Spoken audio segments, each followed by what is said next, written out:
Hey, long time no see. You've really aged, haven't you? We're divorced, remember? Try to be a bit more considerate with your words. I thought as ex-spouses, we could speak freely. So, what have you been up to since our divorce? You know, I got married right after our split. And guess what? My wife was pregnant right away. If you're not infertile, it's easy to have kids. Now, I live happily with my wife and son. Good for you. I'm glad you're happy. What about you? Oh, sorry, I forgot. Being infertile means you're probably still single, right? Past 30 and unable to have kids, you must be pretty undesirable. I got divorced 15 years ago because of infertility. At a reunion, I met my ex-husband who bragged about his family to put me down. But he's making a big mistake. Huh? Who is? I'm about to correct his misunderstanding. He'll surely regret his words. Also, I'll throw in an extra piece of news. With a bit of mischief, I decided to share something unnecessary. That revelation would push him over the edge. I'm Rachel. I am a 28-year-old working at a consulting firm. I'm about to get married and will soon meet our parents. My fiancé, Ben, also 28, is a salesperson at a major manufacturer. We've been childhood friends since kindergarten.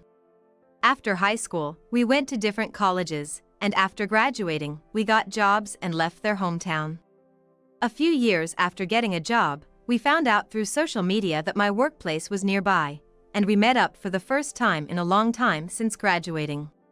We moved away from my hometown and met childhood friends as adults. We started dating in a storybook romance and are now getting married. Are you sure it'll be okay? What if your father doesn't like me? Don't worry about it. But your father is a CEO. I used to talk to him casually as a kid, but now I'm nervous. My fiancé kept adjusting his straight tie, wiping the sweat from his forehead. Even I, who was watching, was nervous. Indeed, my dad owns a metalworking company in a small town. But it's not as grand as it used to be. Dad's not a stern figure. Take my daughter if you like, but no returns. His joke eased my fiancé's nerves in no time. I wouldn't return her even if you asked me to. Eventually, my fiancé even cracked a joke. My mom and I exchanged looks. Relieved that the meeting went well. But later, my fiancé seemed concerned. The factory and company. Are they doing okay? They're not as good as before. It's just how times change. Can't you, as a consultant, help out? Turning around a company is hard. I can't just do it part-time. If I were to help, I'd have to quit my job and join his company. So, you're planning to take over the business? No. Dad doesn't want me to struggle with it. He plans to sell it eventually. I just give simple advice to keep it running until he retires. Got it. Realizing the company was fine, my fiancé's face softened. I was touched by his concern for my dad. 6 months later, we got married. Do you want coffee, or will your usual tea do? Yes, tea please. While I was cleaning up after dinner, my husband prepared my tea perfectly. Also, to prevent the tea from getting cold, the tea is brewed just in time for when the dishes are finished. His thoughtfulness, typical of a salesperson, always anticipates my needs. Our marriage is going smoothly. However, 2 years in, I began to feel a certain unease about our otherwise perfect life. My relationship with my husband is good, and we're intimate fairly often. However, it's been 2 years since we got married, and we still haven't been blessed with a child. Don't worry so much, it'll happen eventually. But I'm already 30. I can't help feeling a bit anxious. My husband, lounging on the living room sofa and fiddling with his smartphone, responds casually to my concerns. Normally, I would be upset that he's not taking this more seriously. However, I know he's trying to prevent me from feeling too anxious or guilty about not being able to have children. He's an only child, just like me, and his parents both worked. He often spent time alone at home and has always longed for a complete family life. My parents also worked, but I spent time at their office after school, so I never felt the loneliness he did. Still, I understand the importance of spending time with loved ones and want to make his wish come true. I also want children. I think I'll go to the doctor just to be sure. Is that really necessary? If nothing's wrong, that's great. But if there's an issue, it's better to know, right? Well, yeah, I suppose. The following weekend, I went to the hospital alone for 2 reasons. 1, I assumed they'd probably just tell me nothing was wrong. 2, if there was a problem, I didn't want to worry about how to react in front of my husband. I casually went to the hospital, thinking about what to buy on the way home. The tests were over quickly, but I had to wait for the results. 2 weeks later, the results were in. It's like nature's rule to expect the worst in these situations. I didn't shop that day, just walked home staring at the ground. I'm infertile. Well, I told my husband about the diagnosis that evening, hoping to ease the tension by doing it during dinner. The mood in the house became heavy, and both of us stopped eating. But it wasn't all hopeless, there was some chance. The doctor said my infertility can be treated with about a 30% success rate. After 30, the chances decrease. I just made it in time. 30%, huh? And it only goes down from here. While I started eating again, my husband remained silent. We seemed to have different feelings about the 30% chance. When I first heard I was infertile, I was desperate. But hearing there was a 30% chance felt like a significant number to me. For my husband, though, it didn't seem like a high chance. Seeing his disappointed face made me stop eating again. Since then, our previously smooth marriage has become somewhat awkward. Will you be home late tomorrow too? Yeah. While cleaning up the dishes, I talk to my husband relaxing in the living room, but he responds disinterestedly. Ever since he found out about my infertility, he's been coming home late. He says he's busy with work, but I think he wants to spend less time at home. On weekends, he leaves early and returns late at night. He no longer sleeps in our bedroom, but on the living room sofa. We're together in the house, but living separate lives. I feel sad as I sense his heart drifting away. But knowing the reason is because of me, I can't blame him. 6 months later, my marriage had cooled significantly, and my husband and I hardly spoke at home anymore. Today, being a day off, he left the house early in the morning. Watching him put on his shoes at the entrance, I realized I felt somewhat relieved when he left. My mood lightened slightly, and I became more efficient with chores like laundry. However, as I was about to throw one of his shirts into the washing machine, I sighed. Foundation stains again. These never come out. I wasn't surprised to see the foundation on his shirt. It has been happening occasionally for the past 2 or 3 months. Since our relationship was already strained, I had no intention of making a fuss about a possible affair. I spread out the stained shirt and resigned myself to the fact that our marriage was probably nearing its end. It seemed he felt the same way. Given that he didn't bother to hide these foundation-stained shirts in the laundry basket. That night, I brought up the topic of divorce. Should we call it quits? If we divorce, you can be with your new woman, right? You knew? Drop the act. Can we just end this smoothly? Okay. I have a job and don't need his money. He works at a major manufacturer, it wouldn't hurt him much in terms of finance. I'd rather have a smooth separation than a messy divorce. He seemed to have anticipated my proposal and accepted the divorce without a flinch. However, I wanted to know a little about his affair. It was just my curiosity. What's she like? She's 2 years younger. We met through our shared hobby of fishing. So, that's what you've been doing on your days off. Brave of her to date a married man. You didn't hide your marital status, did you? I was honest. Told her I was planning to divorce and we're dating with the intention of remarrying. I'm ready to divorce, just waiting on her end now. Waiting? Don't tell me it's a double affair? No, she's just my girlfriend. I've successfully stolen someone's heart. I had many things I wanted to say. But I held back to avoid complicating the divorce. We finalized the divorce without issue. My ex-husband quickly moved on with his new partner, who apparently had also ended her previous relationship. They were planning to marry. I thought I was prepared for the divorce, but it hit me harder than expected. I stayed in our house for a while, continuing with my job, but eventually decided to quit and return to my parents' home. 15 years after returning home, I've completely healed from the divorce. It's now just a distant memory. Just then, I received a notice for a middle school reunion. My ex-husband, who was a childhood friend, might also attend. During the divorce, I prioritized a smooth separation and didn't express all my feelings. Although I didn't make a fuss about his infidelity, I wasn't unbothered by it. After 15 years, I decided to attend the reunion, planning a small act of revenge. However, my minor mischief would greatly disrupt his life. At the reunion, I saw many familiar faces. I was enjoying catching up with old friends, when I noticed a long-forgotten face approaching. "Hey, long time no see. You've really aged, haven't you?" My ex-husband greeted me with a mocking laugh. If I'm old, so is he.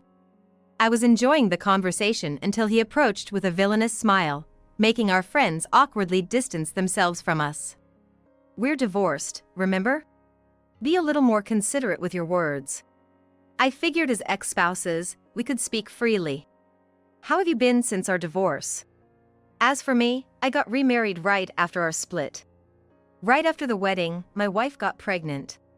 Turns out, she was already pregnant when you and I divorced. If you're not infertile, it's easy to have kids. Now, I live happily with my wife and son. Good for you, I'm glad you're happy. And what about you? Oh, sorry. Being infertile, you're probably still alone, right? Past 30 and unable to have kids, you must be pretty undesirable to everyone, huh? Huh? Who is? My ex-husband shows me photos on his phone of his family outings and brags about his new wife and son, trying to one-up me with his happiness. I find his talk uninteresting and listen with an expressionless face. He seems to have a lot of misunderstandings. Just correcting those will surely make him regret his words.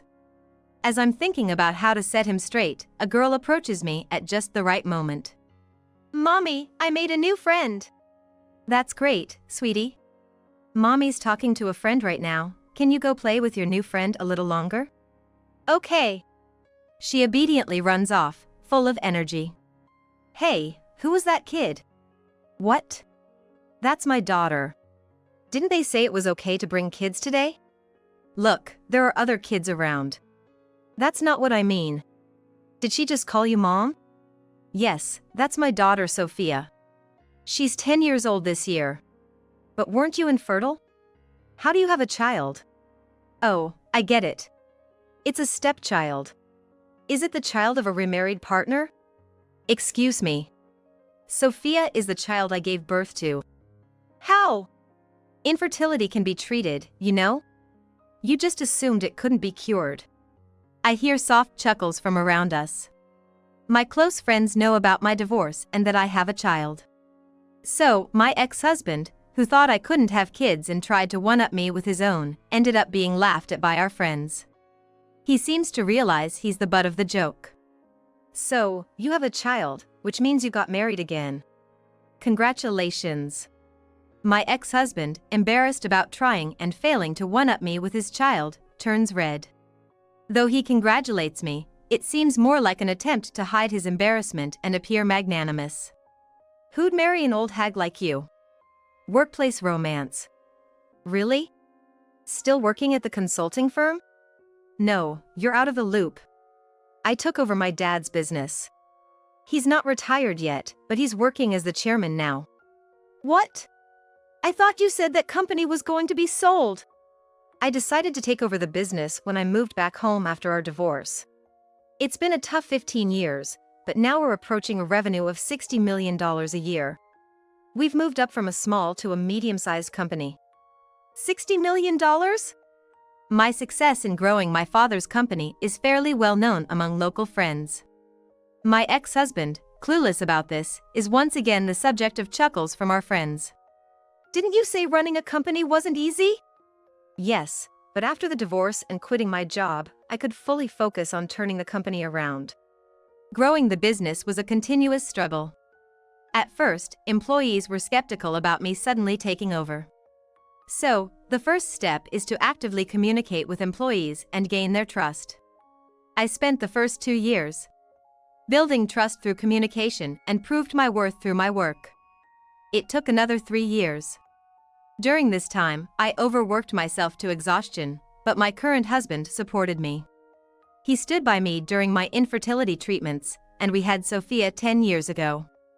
For the past decade, we've been tirelessly growing the business, breaking through the $10 million revenue barrier faced by many companies, and now we're reaching $60 million. You're the president of a $60 million company? Yes. You let go of me, thinking I was infertile and unable to be successful. But I had a child and grew a business. How does that make you feel? And how about you? Have you made it to the sales director yet? I ask him with a smirk, not knowing his actual position at his company. Considering he works for a major manufacturer with many rivals, I'm sure it's not easy. Seeing him clench his teeth in silence, I'm convinced he hasn't achieved significant success. I counter his child's one-upmanship and surpass him in career success. Watching his frustrated face satisfies me, but I decide to drop one more bombshell. By the way, you said your wife got pregnant right after you married. That was right after our divorce, but also soon after she broke up with her boyfriend, right? Are you really sure that it's my child? Is that what you're trying to say? Of course, it's my child. Claiming that doesn't make it more convincing. You were having an affair, and so was she, right? The topics of affairs, the possibility that my ex-husband's child might belong to someone else, drew the attention of those around us. Not just our close friends, but many people gathered around us. It was a bit embarrassing to be the center of attention, but clearly, my ex-husband was the villain in this scene. The cold stares were all directed at him. He seemed to realize the chilly reception and quickly left the venue. Satisfied with making my ex-husband face embarrassment, I resumed chatting with my friends. My revenge on my ex-husband was complete. I thought I wouldn't think about him anymore. But about a month after the reunion, he called me. He probably got my number from a friend at the reunion. Reluctantly answering the phone, I wondered what he would say. Hey! Did you know about this? I racked my brain for what he could be referring to, but couldn't come up with anything. So, I directly asked him. What are you talking about all of a sudden? It's about my child. Just like you said, it turns out he's not really my child. What's that about? I couldn't help but burst into laughter, even though I knew I shouldn't. My ex-husband had taken my words seriously and got a DNA test, which revealed that the child he thought was his wasn't biologically related to him. How did you know that? And why didn't you tell me? I didn't know. I just said that to make you anxious or maybe cause a little fight with your wife. I never thought it would actually be true. Was she cuckolding you? No, my wife didn't know either. She thought it was my child. It's your own fault for not checking, even though she had a boyfriend right up until she got pregnant with you. But you've been raising that child for 15 years, blood-related or not, he's still your child, right? What? Why would he be my child? He's the child of my wife's ex-boyfriend. I've decided to divorce. What?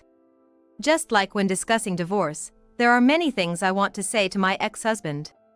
However, people have different values, and I don't think I should interfere in other people's family affairs. I swallowed the words that rose to my throat. Then you're getting a divorce, right? I'm in trouble because I can't do that. Why? My wife says she won't divorce me. When it was discovered that the child was not his, my ex-husband asked his new partner for a divorce. At that time, it seems that his wife put the divorce on hold and first sought out and contacted her boyfriend from 15 years ago. Perhaps after the divorce, she was checking to see if she could rely on her ex-boyfriend. However, when she told her ex-boyfriend about her child, he apparently lost contact with her, quit his job, and disappeared. When your ex-girlfriend contacts you for the first time in 15 years and tells you that she has your child, I can understand why he wants to run away. It seems that she can no longer rely on her ex-boyfriend and is refusing to divorce because she doesn't want to be abandoned. Your wife gave birth to someone else's child, right? Can't that be grounds for divorce? That's where it gets complicated. Just because the child was born before the divorce doesn't mean it was an affair. My wife and I thought it was our child. Apparently, the relationship between my ex-husband and new partner is much more complicated than I imagined. He explained it to me in detail, but I couldn't understand it because it involved the law. There were some parts that I could understand. First, because she and my ex-husband believed their children, legally speaking, my ex-husband is the father. For my ex-husband to push through with the divorce, it seems necessary to go through a complicated process. There seems to be a case in the past where the court has ruled that parentage cannot be denied based on the results of a DNA test, so this seems to be quite difficult. It would be entirely the fault of my ex-husband and his wife, as they both believed the child was their own and neither of them investigated the child's father. Since she did not intentionally deceive my ex-husband, there is a high possibility that a divorce may not be granted even if the child is the reason. In other words, his wife refuses to divorce my ex-husband because she can't rely on anyone because her child's real father has run away. My ex-husband wants a divorce, but he may not accept the fact that he is not the father of the child as a reason for divorce. That seems to be the case. The point is, you can't get a divorce even if you wanted to, right? That's the thing. What should I do now? Do I have to keep raising other people's children like this? When I heard my ex-husband's words, I let out a sigh. You say it's someone else's child, but isn't it yours already? Huh? Why does it have to be my child? It's my wife's ex-boyfriend's child. I spoke firmly, thinking a little argument wouldn't hurt, but it seems my words didn't affect my ex-husband at all. It was a waste of time trying to argue with him. I have nothing more to say to you. You chose to divorce me thinking my infertility was incurable. You snatched your second wife away from her boyfriend, and you didn't bother to confirm the paternity of the child. All those decisions were yours. Take responsibility for them. I yelled at him and hung up the phone. How pathetic my ex-husband is, whining to his ex-wife he divorced 15 years ago. When I got home from work that day, my husband and daughter were happily watching TV in the living room. Watching them from behind, I realized how glad I was to have divorced my ex-husband. Apparently, he couldn't get a divorce yet. Obviously, he has to pay for the child's living expenses and child support. The child is 15, so even if he divorces in 3 years, the child will already be an adult. His second wife will probably not make a fuss about divorce at that point. It's a clear win for her. She hasn't told the child about his real father yet. So, the child resents his father for abruptly leaving. When he learns the truth, he might be relieved he's not really my ex-husband's child. But it could also increase his hatred for my ex-husband. When that time comes, I hope my ex-husband faces the child's anger without running away. By then, he'll have experienced his second divorce and likely won't want to marry again. My ex-husband tried to one-up me, thinking I couldn't have children, but I got the upper hand with my child and career. My little comment threw his life into chaos. Maybe he shouldn't have tried to one-up me. I continue to work hard. And unlike my ex-husband, our family relations are great.